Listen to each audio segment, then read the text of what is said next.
The independent auditor's report is the final output of an external audit engagement and represents the auditor's formal communication to shareholders and other users regarding the fairness of the financial statements. Prepared in accordance with ISA 700, forming an opinion and reporting on financial statements and related international standards on auditing, the report enhances the credibility of financial reporting by providing independent assurance that the financial statements have been prepared, in all material respects, in accordance with the applicable financial reporting framework. The auditor's opinion contributes significantly to investor confidence, corporate governance, and the efficient functioning of capital markets by reducing information asymmetry between management and stakeholders.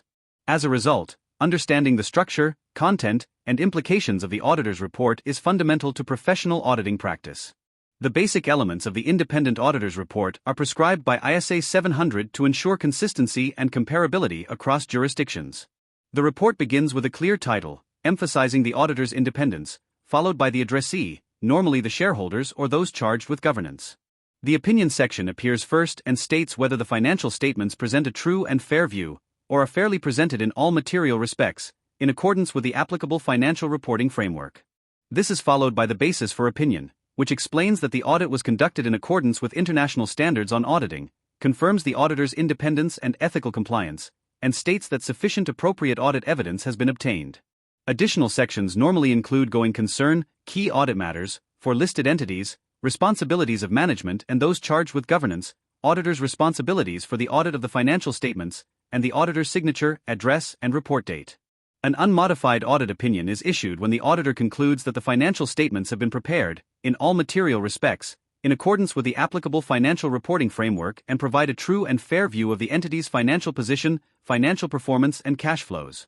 The unmodified opinion indicates that sufficient appropriate audit evidence has been obtained and that no material misstatements have been identified which would require modification of the report. Importantly, an unmodified opinion does not guarantee that the financial statements are perfectly accurate or that the entity is financially successful or free from fraud. Rather, it provides reasonable assurance that material misstatements arising from fraud or error have not been identified based on the audit evidence obtained. This distinction is essential because auditing is subject to inherent limitations, including sampling, estimation uncertainty, and the possibility of management override of controls. Circumstances may arise where the auditor is unable to issue an unmodified opinion, resulting in a modified audit opinion under ISA 705, revised modifications to the opinion in the independent auditor's report. Modifications occur when either the financial statements contain material misstatements or the auditor is unable to obtain sufficient appropriate audit evidence. Material misstatements may result from inappropriate accounting policies, inadequate disclosures, incorrect valuation of assets or liabilities, or failure to comply with accounting standards.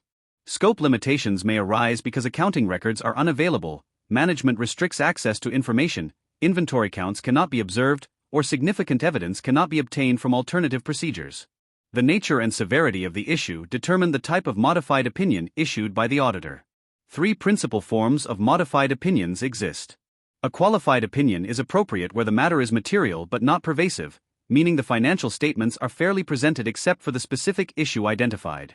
For example, insufficient evidence relating to inventory valuation or omission of a required disclosure may lead to a qualified opinion. An adverse opinion is issued when material misstatements are both material and pervasive, indicating that the financial statements as a whole do not present a true and fair view. Examples include widespread departures from accounting standards or inappropriate application of the going concern basis. A disclaimer of opinion is issued where the auditor cannot obtain sufficient appropriate audit evidence and the possible effects of undetected misstatements could be both material and pervasive. This typically arises from severe scope limitations preventing the auditor from forming an opinion on the financial statements. The issuance of a modified opinion has significant implications for the auditor's report and for users of the financial statements. The report is amended by introducing a separate basis for qualified opinion, basis for adverse opinion, or basis for disclaimer of opinion section immediately before the opinion paragraph, explaining the reasons for the modification and quantifying its financial effects where practicable.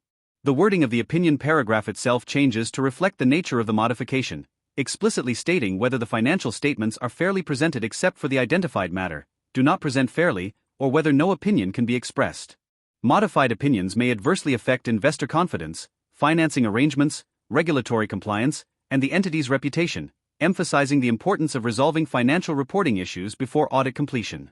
In addition to the audit opinion, auditors may include key audit matters, KMs, in accordance with ISA 701, communicating key audit matters in the independent auditor's report.